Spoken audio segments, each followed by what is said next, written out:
8 ലക്ഷം ഇല്ല, 4 ലക്ഷം രൂപ, 3 ലക്ഷവും പിന്നെ ഒരു 4 ലക്ഷം രൂപ, അല്ല 1 ലക്ഷം രൂപയാണ് എനിക്ക് തന്നത്. 4 ലക്ഷം രൂപ ടോട്ടൽ തന്നിട്ടുള്ളൂ.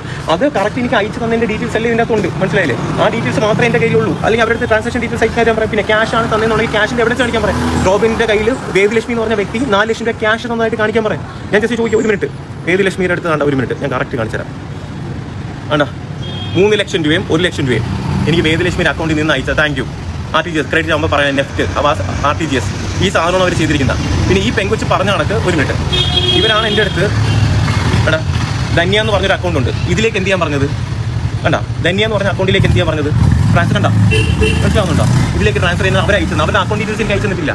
ഇനി അവരിനി ഈ 8 ലക്ഷത്തിന്റെ കണക്ക് എനിക്ക് 4 ലക്ഷം രൂപ അയച്ചു തന്നിട്ടുണ്ട്. അവർ പറയുന്ന അക്കൗണ്ടിലേക്ക് ഞാൻ എത്ര പൈസ കൊടുത്തു, എത്ര പൈസ കിട്ടി, എത്ര പൈസ കിട്ടാനുണ്ട്? എനിക്കാണോ 8 ലക്ഷം രൂപ ഇപ്പോൾ ഇനി കിട്ടാനുണ്ട്. ആദ്യം വാങ്ങിച്ച കുറച്ചുള്ള എമൗണ്ട് തിരിച്ച് തന്നിട്ടുണ്ട്. നിലവിലുള്ളത് 8 ലക്ഷം രൂപയാണ്.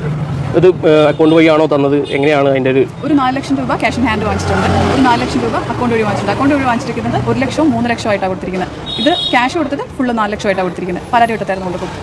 ഇത് ബാലൻസ് 40 ലക്ഷം ഞാൻ തന്നേക്കാം. 5 ലക്ഷം ഓൾറെഡി തന്നു, ഇനി 40 ലക്ഷം ഞാൻ തന്നേക്കാം. 2-3 ദിവസമായിട്ട് ഇപ്പൊ സോഷ്യൽ മീഡിയയിൽ ചർച്ചാ വിഷയം റോബിൻ രാധാകൃഷ്ണനും വേദലക്ഷ്മിയും തമ്മിലുള്ള കടം മേടിച്ച പൈസ കൊടുക്കൽ വാങ്ങലിന്റെ കഥകളാണ്. ഈ റോബിൻ രാധാകൃഷ്ണന് ഒരു ആവശ്യം വന്നപ്പോൾ വേദലക്ഷ്മിയുടെ അവർ പറയുന്നത് 40 ലക്ഷം രൂപ വരെ കൊടുത്ത് സഹായിച്ചെന്നാണ്. റോബിൻ രാധാകൃഷ്ണൻ പറയുന്നത് 3 ലക്ഷം രൂപയെ കൊടുത്തിട്ടുള്ളൂ. എത്രയായിക്കോട്ടെ, ലക്ഷത്തിന്റെ കണക്കുകളല്ലേ.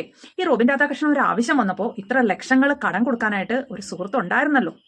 ഇപ്പൊ പറയുന്നു, റോബിൻ രാധാകൃഷ്ണൻ തന്നെ പറയുന്നുണ്ട്, നിങ്ങളൊരു നല്ല മനുഷ്യനാണ് എന്ന്. അങ്ങനെ ഒരു നല്ല മനുഷ്യൻ ഉണ്ടായിരുന്നല്ലോ. കടം മേടിച്ച പൈസ തിരികെ കൊടുത്ത് ആ ഒരു സുഹൃത്ത് ബന്ധം നിലനിർത്തണ്ടേ? ഒരു പ്രശ്നം വന്നപ്പം കൂടെ നിന്ന ആൾക്കാരല്ലേ അവരൊക്കെ. നമുക്കൊക്കെ ഉണ്ട് കുറെ ഫ്രണ്ട്സ് ഒക്കെ, കുറച്ച് പൈസ എങ്ങനെ കടം ചോദിക്കണം, അപ്പൊ കാണാം അവരുടെയൊക്കെ യഥാർത്ഥ മുഖം. ഈ റോബിൻ രാധാകൃഷ്ണനെ സംബന്ധിച്ച് ലക്ഷങ്ങൾ, അതോ 10,000 10,000 ഒന്നും അല്ല, ലക്ഷങ്ങൾ കടം കൊടുക്കാനായിട്ടുള്ള ആളില്ലായിരുന്നോ? അതേ കണക്ക് തന്നെ റോബിൻ രാധാകൃഷ്ണൻ ഈ ബിഗ് ബോസിൽ നിന്നൊക്കെ ഇറങ്ങിയ സമയത്തൊക്കെ എല്ലാവർക്കും ഇയാളെ ഇഷ്ടമായിരുന്നു. നല്ല ഒരു രീതിയിലായിരുന്നു റോബിൻ രാധാകൃഷ്ണനെ എല്ലാവരും കണ്ടത്, എല്ലാവർക്കും ഇഷ്ടമായിരുന്നു. പക്ഷേ ഇയാൾ അത് നിലനിർത്തിയിട്ടില്ല. ഇയാൾ കുറെ രാഷ്ട്രീയത്തിൽ ഇറങ്ങി, പിന്നെ കുറെ ഡാൻസ് കളിച്ചും അത് ചെയ്തും ഇത് ചെയ്തും ജനങ്ങൾക്ക് അങ്ങേരോടുള്ള ഒരു ഇഷ്ടം അങ്ങേര് തന്നെ ഇല്ലാതാക്കി. ഇപ്പത്തെ ഫ്രണ്ട്സിന്റെ കയ്യിൽ നിന്ന് പൈസ കടം മേടിച്ചത് തിരിച്ചു കൊടുത്തില്ല എന്നുള്ള ഒരു പ്രശ്നവും. ഈ റോബിൻ രാധാകൃഷ്ണനെ ബന്ധങ്ങൾ നിലനിർത്തി കൊണ്ടുപോകാൻ അറിയത്തില്ല എന്ന് തോന്നുന്നുണ്ട്. അതല്ലേ സത്യം. എന്നാലും റോബിൻ രാധാകൃഷ്ണനെ ഇത്രയും പൈസ കടം കൊടുക്കാനൊക്കെ ഒരു ഫ്രണ്ട് ഉണ്ടായല്ലോ.